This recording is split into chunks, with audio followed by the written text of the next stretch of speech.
Number 48 from the Radiance range is Suzhou River. This is a strangely compelling love story that feels as though it's driven by this mystery that surrounds it. As the film opens up, we meet our narrator, someone that we never see. We always get his point of view as he is fascinated with his love Mimi, as he kind of follows her around. He's a videographer capturing her, and we get to see them just have these conversations. There's a kind of aloofness to the relationship that he's always pondering as he records her. And as she disappears for random periods of time, turning back up, he starts to relate this story of Mudan and Mardar.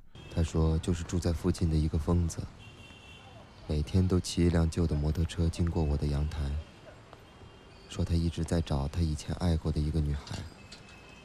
A couple who fall in love, and we fall into this other story of a motorbike courier who is tasked with looking after Mudan, a young girl, when her smuggling father is having affairs of sorts, and he has concocted a plan with someone else to kidnap her at a certain point, but he doesn't realise that he is going to have feelings for her, and that kind of ekes out the story a little bit. And we kind of follow this love affair again, this reluctant love affair of these two people falling so deeply in love while being entrenched in this kidnapping plot that is going to happen. It has this tension and weight to it because you feel this connection between these two people in the film, and you always have this almost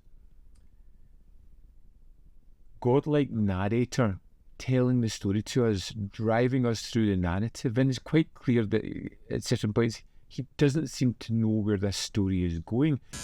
然后呢？他会怎么做？我也不知道该怎么继续下去。也许这个故事就应该在这里结束了。 And it adds a level of frustration and curiosity to the film as we're wondering what avenue it's going to take next. And it feels very fantastical because it's a story within a story. And it has this playful nature of these stories interlocking at one point, coming to the forefront and realising that these characters throughout the storytelling aspect have come together and are wondering what's going to happen next, because throughout the two characters, the narrator and Mardar, they tend to lose their love, played by the same woman who plays both Mimi and Mudan. 如果有一天我走了，你会像马达那样找我吗？ And there becomes this confusion and this aspect of fate and true love. Well, it always feels doomed. There is always this weight hanging over the film where you feel as if things just aren't going to work out entirely well for our characters. With all best intentions, it just feels as if something is looming on the horizon. And it's set within this wonderful stretch on the Suzhou River where you get to see people just going about their average day. Lots of shots of people just living their life on the banks, on the water, as they just move through their life, as we see our characters intersecting lots of people as they just, hustle and bustle their everyday. 看的时间长了，这条河会让你看到一切，看到劳动的人们，看到友谊，看到父亲和孩子，看到孤独。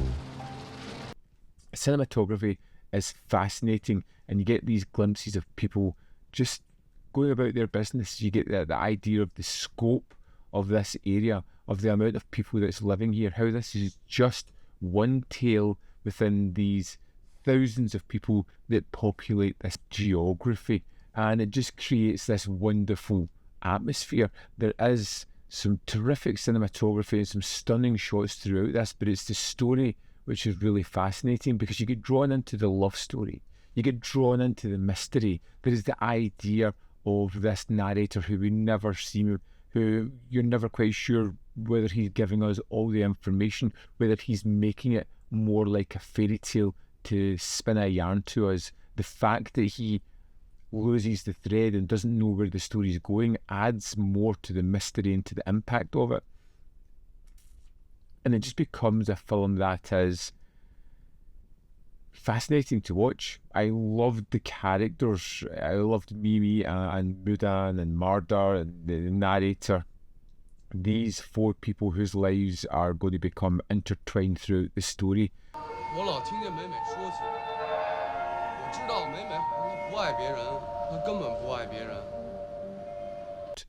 And read that there are similarities to Vertigo here, and you can see it while watching the film, where it's not as on the surface as what you think it's going to be. It definitely has that air of confused narrative, of almost nightmare or dreamlike scapes that they are wandering through, a skewed world that's just a little bit different and a little bit off. It's a terrific film with great performances and wonderful cinematography and a really, really enjoyable story.